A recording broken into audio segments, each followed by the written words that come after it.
Battle!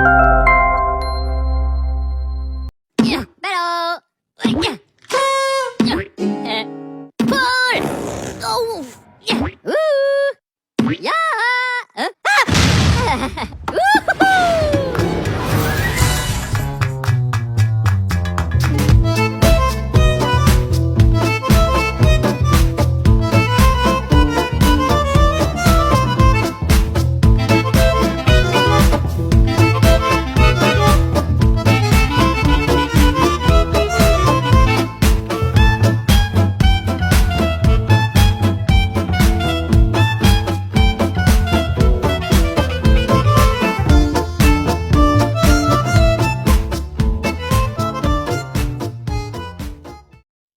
Alumni မင်္ဂလာပါရှင်။တာပျော်ရွှင်သောနေ့လေးတစ်နေ့ကိုပိုင်ဆိုင်နေကြပါစေလို့ပထမဦးစွာဆုမွန်ကောင်းတောင်းပေးလိုက်ရပါတယ်။ကျမတို့အဖွဲ့ကတော့ Academy Federal School Grade-10 Room-6 မှာပညာသင်နေတဲ့အကြောင်းလူတွေပဲဖြစ်ပါတယ်ရှင်။ကျမတို့အဖွဲ့မှာမိန်းကလေးတယောက်ချင်းစီကကိုစားပြုပန်းမွေလေးတွေပဲဖြစ်ပါတယ်။အဲ့ဒီပန်းမွေလေးတွေအတူတူစစ်စစ်လုံးလုံးနဲ့ထွန်းကားတဲ့အဖွဲ့အစည်းတစ်ခုအဖြစ်လက်တွဲလာပြီးတော့မိန်းကလေးအုပ်စုရဲ့စိတ်ကူကိုစုစည်းဖော်ပြတဲ့စီလုံးချင်းပန်းမွေများအဖွဲ့ United Blossom ပဲဖြစ်ပါတယ်ရှင်။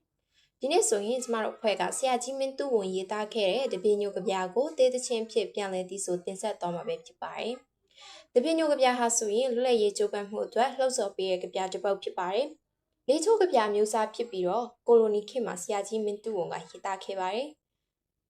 ဆရာကြီးမင်းသူ့ဝန်ကိုဟန်တာဝတီတိုင်းယခုရန်ကုန်တိုင်းဖြစ်တဲ့ဟန်တာဝတီခရိုင်ကွန်းချန်ကုန်းမြို့တွင်ကောင်းငယ်များဖြစ်ကြသောဦးလန်းပင်နှင့်ဒေါ်မီတို့မှ1909ခုနှစ်ဖေဖော်ဝါရီလ10ရက်နေ့ဗုဒ္ဓဟူးနေ့မှာမွေးဖွားခဲ့ပါတယ်။မွေးချစ်9ယောက်တွင်ဒုတိယမြောက်ဖြစ်ပြီးမွန်မြန်မာမျိုးရိုးဖြစ်ပါတယ်။အမည်ရင်းဦးဝံဖြစ်ပြီးရက်ချုပ်ရငယ်မြမှာမောင်လှမောင်ဖြစ်ပါတယ်။အရက်ထဲတွင်မောင်လှမောင်အမည်ရှိသူများကအများအားဖြင့်စိုးကြ၍မောင်လှဝံဟုအမည်ပြောင်းခဲ့ပါသည်။ဆရာကြီးရဲ့ဇနီးမှာတော့ဒေါ်ကြီးကြီးဖြစ်ပြီးကျမတို့ဖွဲ့မှာရှာဖွေထားတဲ့အချက်လက်များအရ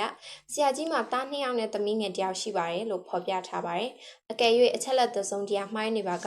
ခွင့်လွှတ်ပေးပါရန်မြစ်တာရခံအပ်ပါသည်ရှင်။ဒါဆိုရင်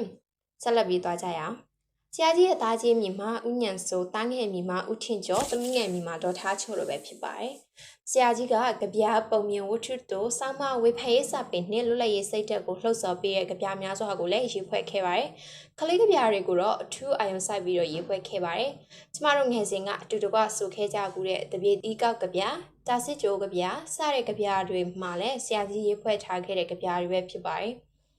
ဆရာကြီးကခေတ်ဆန်းစာပေလှုပ်ရှားမှုတွင်ဦးဆောင်ပါဝင်သူတယောက်လည်းဖြစ်ပါတယ်။မြန်မာနိုင်ငံရဲ့နဝမမြောက်သမ္မတဦးထင်ကျော်၏အဖေလည်းဖြစ်ပါတယ်။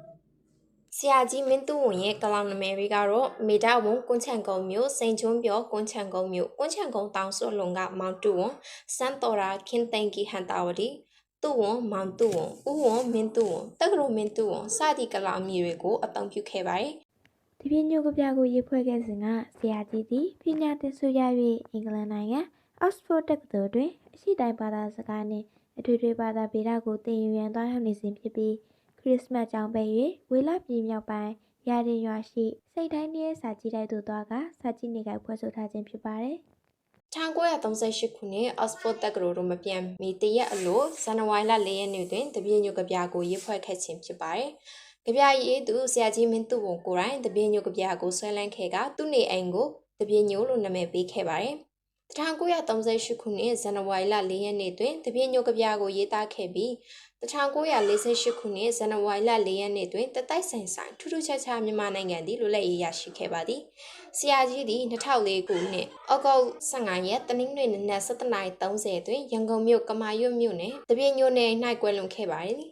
။တပြည့်ပန်းကိုမြန်မာတွေကဖျားတင်တဲ့အောင်တပြည့်ဖြစ်အလေးမြတ်ပြုကြတာမို့မြန်မာလူလိုက်ရေးကိုအစဉ်ပြေဘေးကင်းစွာရဖို့ရည်မှန်းဆက်ဆိုခဲ့တာလို့ဆရာကြီးသမီးဖြစ်သူကပဲရှင်းပြခဲ့ပါသည်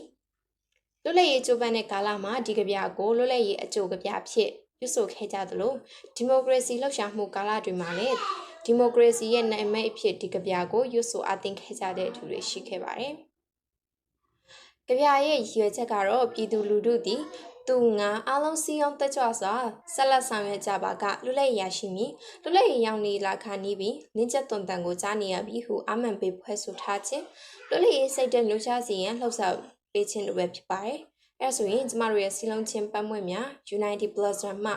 အဖွဲသားများအားလုံးစူးစမ်းတည်ဆိုထားတဲ့တပည့်ညိုသေးတခြင်းလေးကိုနားတော်တာဆင်ပေးကြပါအောင်ရှင်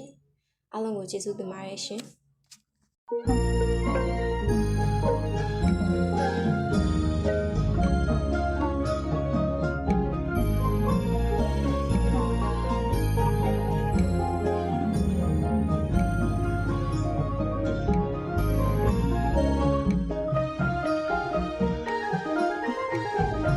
သူကောင်းပါတဲ့တပင်းမျိုးငါကောင်းပါတဲ့တပင်းမျိုးသူကောင်းပါတဲ့တပင်းမျိုးငါကောင်းပါတဲ့တပင်းမျိုး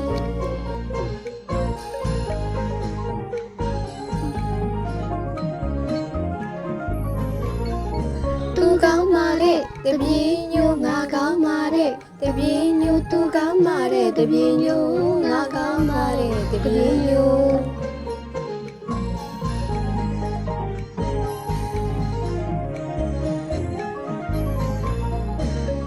တို့မြေမှာတို့မေကံပါတဲ့တို့မြေမှာတို့မေကံပါတဲ့တပင်းမျိုးရွှေဘုပန်းဟာကရွှေဘုပန်းဟာကနာရပါ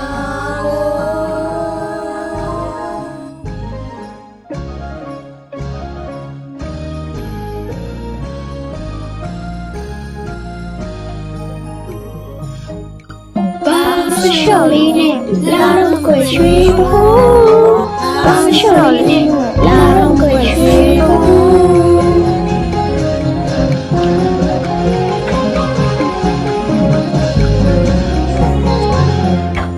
ဘာရှော်လေးနဲ့လာတော့ကိုရွှေဘိုး